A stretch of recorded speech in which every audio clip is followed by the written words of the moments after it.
Mon père, à qui j'avais fait lire Les Travaux et les Jours, m'a dit, c'est la société, c'est ma société, c'est dans ce milieu que j'ai vécu, le rythme des travaux, le rythme des jours, le voisinage, comment dirais-je, les liens communautaires, enfin tout cela est déjà dans ces iodes. Or, une sorte d'équilibre qui durait depuis des millénaires s'est subitement effondré, a fait place à autre chose. Enfin, c'est un monde qui est mort. Oui. Le monde, en particulier, tel que je l'ai connu avant la guerre de 1914, ce que pouvait être une communauté, mais dans l'ordre économique, l'autarcie par exemple, l'autarcie économique. Ma grand-mère gardait 100 francs de côté pour passer l'hiver. C'était 100 francs or. Enfin, 100 francs or, c'est équivaut à 2000 nouveaux francs d'aujourd'hui. Ça ne va pas très loin pour passer un hiver, n'est-ce pas? Qu'est-ce qu'on a souhaité? Un peu de sucre, un peu de café, et encore pas toujours. Quelquefois, on mangeait la soupe le matin. Et on avait tout ce qui était nécessaire à la vie. On avait le pain. On donnait du blé au boulanger. Et le boulanger rendait le blé en pain, on avait le cochon, on n'achetait jamais de viande de boucherie, on avait des lapins, on avait des poulets, on avait les oliviers qui donnaient l'huile pour les salades, pour le saisonnement, enfin, tout un monde qui a complètement disparu. On avait des chevaux, un cheval coûtait quelque chose, mais il durait assez longtemps, on les nourrissait avec le fourrage qu'on cultivait soi-même.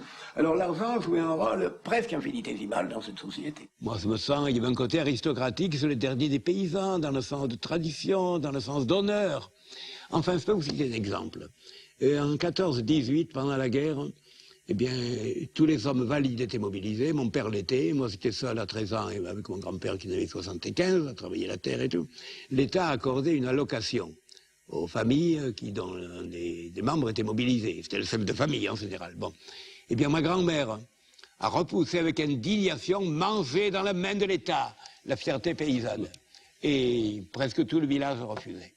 Et maintenant, eh bien, tout le monde cherche à traire un peu la vache étatique. Tout le monde veut être assisté, c'est ça. Et évidemment, il est vrai que l'État nous prend beaucoup aussi. Alors, qu'est-ce que vous voulez?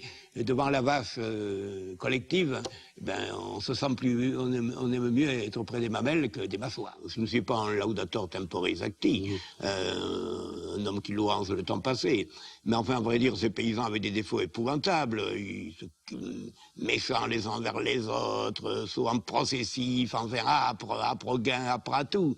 Mais il y avait également une solidarité, enfin une sorte d'intimité, enfin qui était, tout le monde connaissait tout le monde. On connaissait par tradition des histoires qui s'étaient passées 50 ans avant. On se les racontait. Voilà, on se les rapportait. Je me souviens, j'ai un ami qui était dans la Drôme, dans un village près du mien, qui était assez culturel aux États-Unis un certain temps. Il a épousé une américaine de Chicago. Évidemment, Chicago, personne ne se connaît. Alors quand ils revenaient tous les deux dans le pays natal du mari, eh bien, vous voyez, son mari avait une sœur qui lui racontait les tenants et aboutissants du village depuis des générations. Cette américaine était enthousiaste, elle lui disait, mais raconte encore. On voyait un tel personnage, on savait que son grand-père avait été cocu de telle ou telle façon, que sais-je encore. Il y avait une saveur, un pittoresque dans les propos, en tout. Une verdeur de la langue qui a disparu complètement aujourd'hui.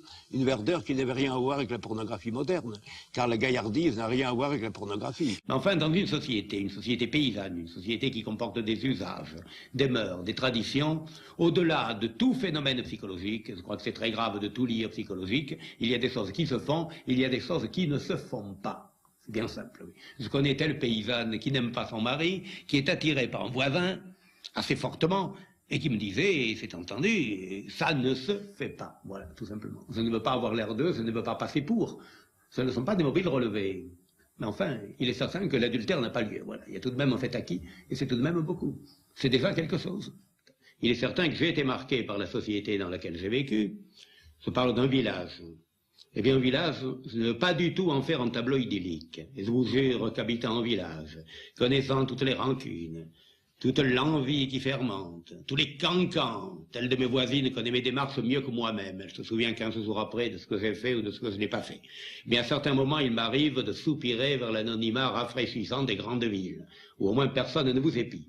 Mais il est incontestable, d'autre part, eh bien que dans cette société, il y a un certain nombre de codes, il y a un code de mœurs, il y a l'opinion publique, il y a une certaine pression sociale, très pénible dans certains cas, mais qui évite quand même les grands excès et qui assure un minimum de cohésion, un minimum d'entraide et tout de même un minimum d'honnêteté. Qu'on le veuille, n'oublions pas non plus, quand je parle de mœurs, je parle de bonnes mœurs, je parle de mœurs qui conservent vraiment une société ou qui la développent et l'épanouissent.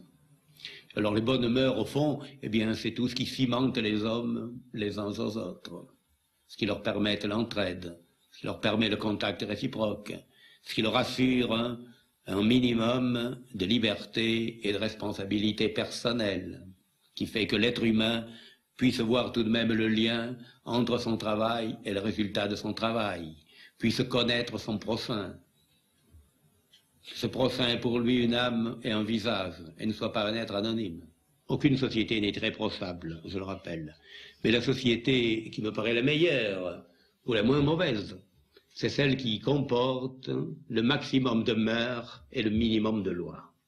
C'est-à-dire où l'homme vit dans un milieu où spontanément il suit une sorte de code inconscient qui tient à une tradition, qui tient à un environnement et où il n'a pas besoin d'être contraint par des règles extérieures à accomplir certains actes.